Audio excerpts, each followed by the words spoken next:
आज मुझे बहुत हर्ष महसूस हो रहा है क्योंकि आज मैं एक विशेष चर्चा का संचालन करने जा रहा हूं।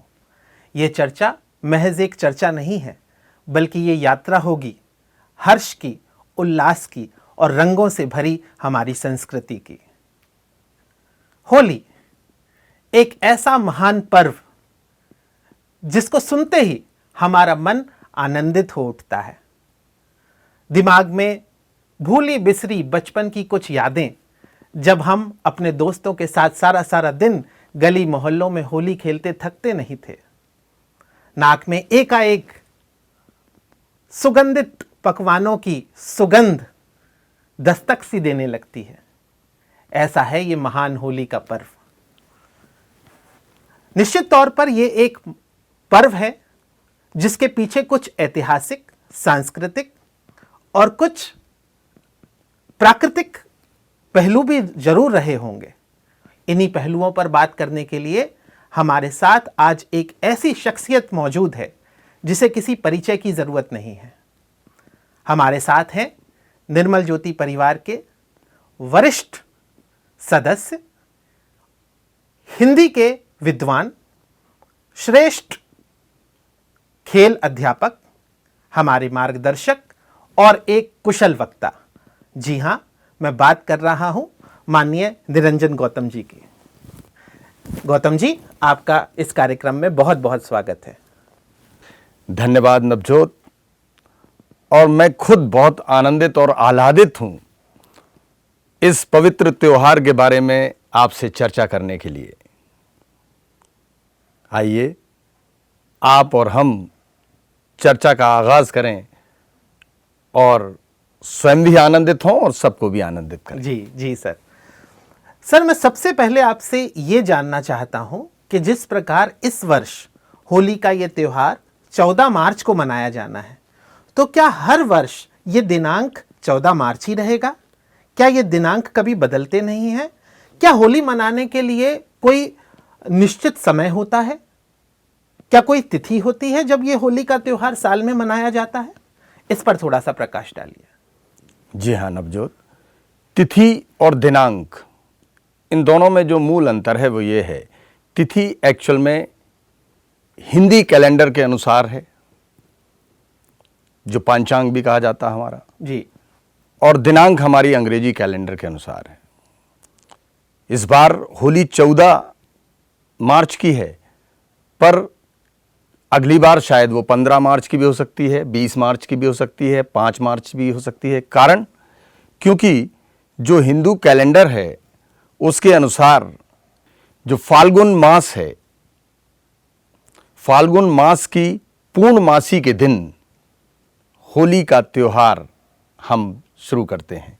अर्थात जो फाल्गुन मास है वो हिंदू कैलेंडर का अंतिम माह है।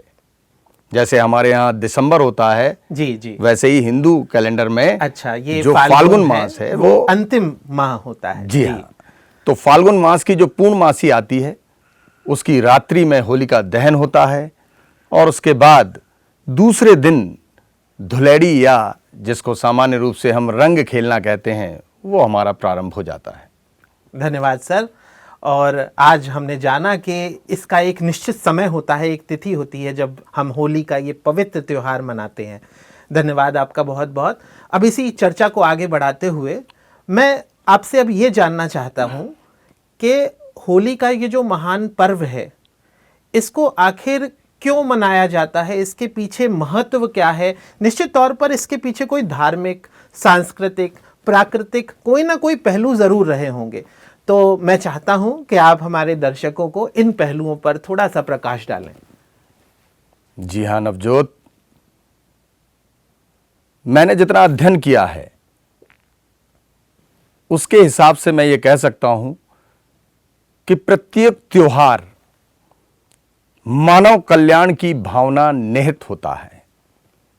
उस पूरे त्योहार में मानव कल्याण के लिए और मानव की जिजीविषा बढ़ाने के लिए, जिजीविषा थोड़ा सा तुम्हें मोटा शब्द लगेगा, ये थोड़ा सा मुश्किल शब्द है। ये जीने की इच्छा बढ़ाने के लिए, आदमी के जीने की इच्छा जितनी प्रबल होती है उसका जीवन उतना लंबा होता है और उतना आनंददायी होता है।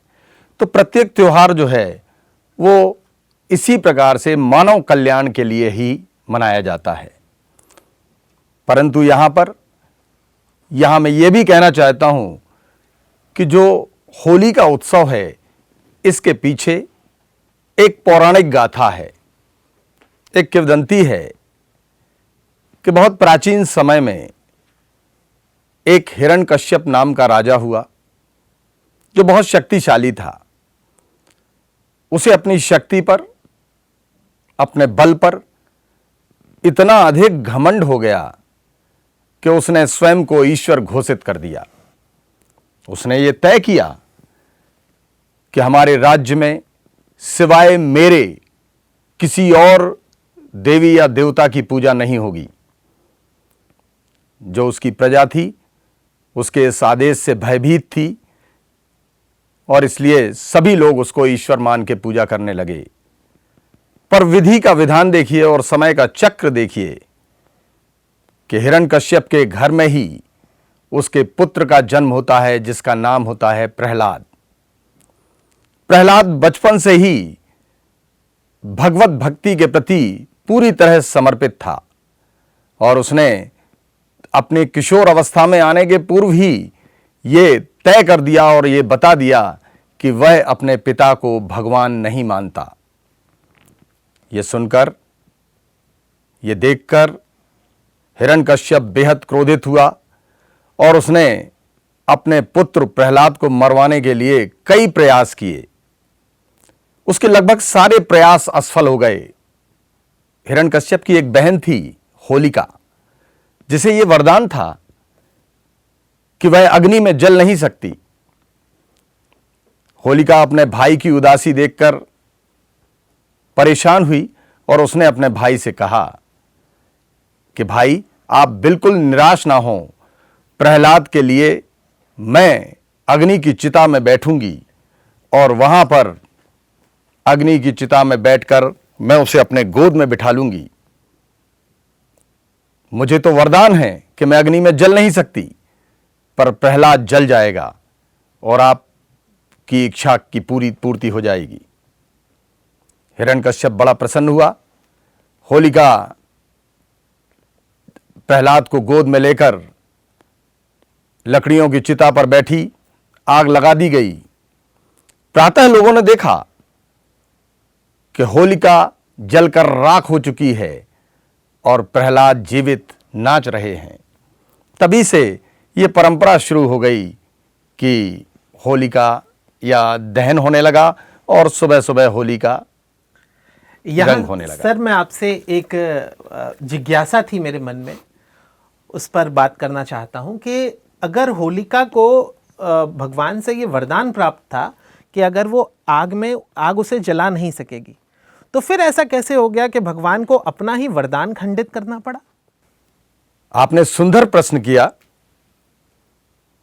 यहां यह आप देखिए कि ईश्वर जब किसी को कोई वरदान देता है या किसी को कोई विशेष शक्ति देता है और वह शक्ति का अगर व्यक्ति उपयोग न करके दुरुपयोग करने लगता है, तो ईश्वर वो शक्ति अपनी वापस ले लेता है। होलिका वाले प्रश्न में यही उत्तर छुपा हुआ है कि जब हम अपनी शक्तियों का, ईश्वर की दी गई शक्तियों का दुरुपयोग करने लगेंगे तो हमें उसका दुष्परिणाम भोगना होगा, और वो होलिका ने भोगा। बहुत सुंदर बात कही आपने। और अब इसी चर्चा को थोड़ा सा मैं और आगे बढ़ाता हूं। और हमने सुना हुआ है कि पूरे देश में होली बड़ी धूमधाम से मनाई जाती है, हर जगह बहुत हर्षोल्लास होता है। लेकिन क्या जिस प्रकार हमारे देश में होली मनाई जाती है, क्या वो एक आदर्श तरीका है कि उसमें कुछ संशोधन की जरूरत है? आप इस पर अपने विचार रखें कि आखिर होली को सही मनाने का तरीका क्या होना चाहिए, क्या सावधानियां हमें बरतनी चाहिए? नवजोत सर, मेरा यह मानना है कि वक्त और परिस्थिति के अनुसार हमें धीरे धीरे अपने में भी परिवर्तन करना चाहिए। जो प्राचीन समय में होली मनाई जाती थी, वो होली और आज की होली, इन दोनों की होलियों में समय का बहुत अंतर है। तो उस समय के अनुसार हमें भी कुछ परिवर्तन लाना चाहिए। मेरा ये मानना है कि यथासंभव हमें होली अपने वालों के साथ मनाना चाहिए, जिनसे हम परिचित हों, जो हमसे जुड़े हुए लोग हों, उनके साथ में हम होली मनाएं तो ज़्यादा बेहतर है। लेकिन सर, मैंने तो सुना है कि होली का त्योहार तो ऐसा है कि जिसमें हम जो अपरिचित लोग हैं उनके साथ भी होली खेल सकते हैं। जगह जगह लोग संदेश देते हैं कि बुरा ना मानो, होली है, एक दूसरे को रंग लगाते हैं, चाहे कोई परिचित हो अपरिचित हो। तो फिर ये बात उधर कैसे सटीक बैठती है कि हम केवल परिचितों के साथ होली खेलें? देखिए, इस बारे में फिर मैं यही कहूँगा कि पहले बड़ी लिमिटेशंस थी, लोग बड़े कम लोगों से इतने ज़्यादा परिचित होते थे और वो हर पूरे उनके बारे में जानते थे। आज दुनिया ही छोटी हो गई है और हम कई लोगों से जुड़े हुए हैं। तो यदि आप कल्पना कीजिए कि एक व्यक्ति जो वृद्ध है, जो किसी रोग से ग्रसित है, बीमार है, या किसी ऑफिस वर्क से, किसी अत्यावश्यक काम से वो कहीं जा रहा है, वो हमारा परिचित नहीं है, और यदि हम उस पर रंग डालते हैं, उसे रंग देते हैं, तो ये उसके लिए समस्या है। बिल्कुल ठीक बात है, बिल्कुल ठीक। इसलिए मैं बार बार आग्रह करता हूं कि यथासंभव अपने परिचितों के साथ हम होली खेलें। जी, बिल्कुल सही। और क्या आदर्श तरीके होने चाहिए होली खेलने के? कुछ और बताएं इस बारे में। मुझे याद आ रहा है नवजोत, तुमने शुरुआत में एक बात रखी थी कि बचपन में हम होली कैसे खेला करते थे।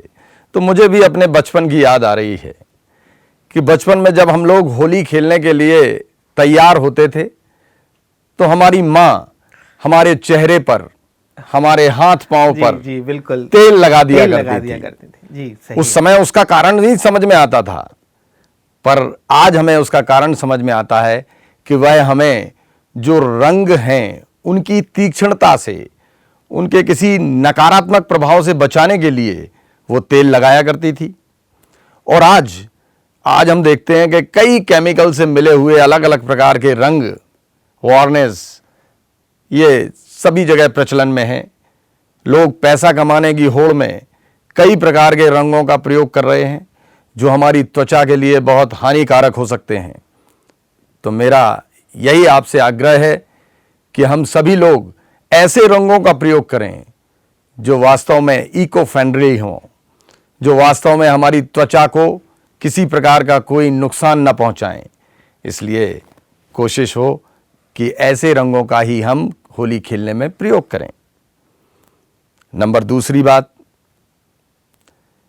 कि होली एक हर्ष और उल्लास वाला पर्व है, इसमें अनावश्यक तनाव की आवश्यकता नहीं है। जी। एक लोगों में कुप्रथा है नशा करने की।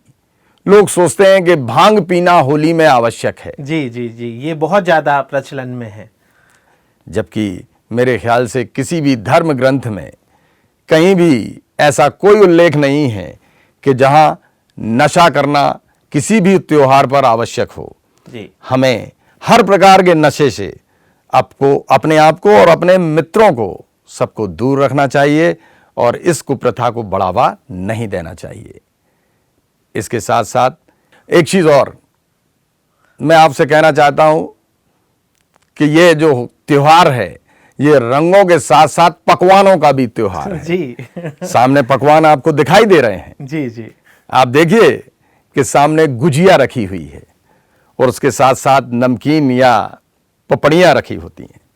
इस त्योहार में विशेष रूप से इन दोनों पकवानों का ज्यादा महत्व है। जी बिल्कुल। जो मावे की या मैदे की गुजियां हैं और बेसन की पपड़ियां हैं। ठीक बात है। मेरा अभी आप सभी लोगों से यह अनुरोध है कि इनका स्वाद लें, परंतु इसे इतना नहीं सेवन करें कि आपको स्वास्थ्य संबंधी कोई परेशानी हो जाए। बहुत सुंदर बात कही आपने। जी हाँ। अपने स्वास्थ्य का भी ध्यान रखते हुए। जी बिल्कुल। बहुत ही स्पष्टता से आपने ये सारी बातों को इस कार्यक्रम के माध्यम से हमारे दर्शकों तक पहुंचाया है। इस विषय में अब हम अपने अंतिम दौर में हैं और अब मैं आपसे अगली बात जो करना चाहता हूं वो है ब्रज की होली। मैंने सुना है कि होली तो पूरे देश में मनाई जाती है, हर जगह मनाई जाती है, ये महान पर्व है, हर जगह बहुत धूमधाम से इसको मनाया जाता है। लेकिन जो बात ब्रज की होली की है उसकी बात ही अलग है। ऐसा क्यों कहा जाता है सर? वाह, तुमने मुझे आनंदित कर दिया, मेरा रोम रोम पुलकित हो गया। जग होरी ब्रज होरा, ये कहावत है। जग होरी और जग होरी ब्रज होरा, अर्थात पूरा का पूरा संसार होलीमय हो गया है और ब्रज का भी प्रत्येक निवासी उस होली में पार्टिसिपेट कर रहा है, आनंद ले रहा है जी। और रही ब्रज की होली की बात, तो इसके पीछे भी ऐसी कहावत है कि द्वापर युग में भगवान कृष्ण होली खेलते थे और वह नंदगांव से होली खेलने के लिए बरसाना आया करते थे। बरसाना में है राधा रानी है। राधा के यहां से निमंत्रण पहुंचता है नंदगांव कि आप होली खेलने आइए, और पूरे गांव के, नंदगांव के ग्वाले भगवान कृष्ण के नेतृत्व में होली खेलने के लिए बरसाने जाया करते हैं। कितना सुंदर दृश्य रहता होगा वो। और आप कल्पना कीजिए कि होली के कितने स्वरूप हैं वहां पर। आपको क्या लगता है कि होली कितने दिन खेली जाती है? 5 दिन, रंग पंचमी तक। जी, अब आप सोचिए कि जो ब्रज की होली है वो 40 दिन की होती है। 40 दिन? जी हां, 5 दिन नहीं, 40 दिन तक। बसंत पंचमी से शुरू होकर वह रंग पंचमी तक 40 दिनों तक पूरा ब्रज रंगमय होता है, होलीमय होता है, कृष्णमय होता है, राधामय होता है। तो फिर ये मतलब किस किस तरह से, किस किस प्रकार से वहां पर ये होली खेली जाती है, थोड़ा सा बताएंगे सर? जी हाँ, वहां पर अलग अलग प्रकार की होली होती है। जैसे फूलों की होली, केवल अच्छा। फूलों से होली खेली अच्छा, जा रही है। मतलब कई केवल फूलों का प्रयोग हो रहा है एक दूसरे पर, वह फूलों की होली है। लड्डुओं की होली, केवल लड्डू एक दूसरे को खिलाए और मारे जा रहे हैं, वो लड्डुओं की होली। और सबसे ज्यादा प्रसिद्ध है वहां पर लठमार होली। लठमार होली मतलब उसमें तो फिर काफी चोट लगती होगी लोगों को। ऐसा लोगों को लगता है, जबकि इस होली को देखने के लिए देश विदेश से दुनिया भर के सैलानी आते हैं। और लठमार होली की विशेषता यही है कि जो नंदगांव के ग्वाले हैं, हाँ, वो आते हैं खेलने के लिए बरसाना। अच्छा। और अपने साथ में एक ढाल लिए होते हैं। केवल ढाल होती है उनके हाथ में। और जो बरसाने की महिलाएं हैं वो गोपियों का स्वरूप रखकर उस ढाल पर उनको डंडा मारती हैं, लाठी चलाती हैं। लठमार होली उसको कहा जाता है। इसमें यह ध्यान रखा जाता है कि किसी को कोई बहुत ज्यादा चोट ना पहुंचे। हाँ। जबकि वो काफी सख्ती से प्रहार करती हैं, परंतु फिर भी उसका आनंद जबरदस्त होता है। सभी लोग उसे बड़े ही प्रसन्नता से देखते हैं। उसी को लठमार होली कहा जाता है। इस प्रकार से कई अलग अलग तरीके से 40 दिन तक ये होली का पर्व चलता है। पूरी की पूरी जो व्रज की रज है, जो कण कण है, वो रंगमय हो जाता है। इसलिए कहते हैं कि पूरा का पूरा ब्रज होली के समय कृष्ण और राधामय होता है। बहुत बहुत धन्यवाद सर। और आज हम सब भी बिल्कुल रंगमयी हो गए हैं और हमारे दर्शक भी मुझे लगता है पूरी तरह से रंगमयी हैं और तैयार हैं वो इस पर्व को मनाने के लिए। और आपका बहुत बहुत धन्यवाद। आपने बहुत अच्छे से इन सारे विषयों पर प्रकाश डाला और हमें जागरूक किया, हमें इस होली जैसे पवित्र और महान पर्व का महत्व हमें समझाया। हम आपको बहुत बहुत धन्यवाद प्रेषित करते हैं। धन्यवाद। आज के इस कार्यक्रम से हमने सीखा कि होली मनाने के लिए वर्ष में एक निश्चित तिथि होती है, एक समय होता है जब होली का त्यौहार मनाया जाता है। इसी चर्चा में आगे हमने ये भी सीखा कि होली को क्यों मनाया जाता है, इसके पीछे महत्व क्या है, इसके पीछे धार्मिक दंत कथाएं भी हैं। इसको मनाने के पीछे जिस प्रकार हमारे सर ने बताया कि सबसे बड़ा जो उद्देश्य है इस पर्व को मनाने का वो है मानव कल्याण का, और इसके साथ साथ हमारी जो खुशी की अभिव्यक्ति होती है उसका भी एक ये बहुत ही विशेष माध्यम है।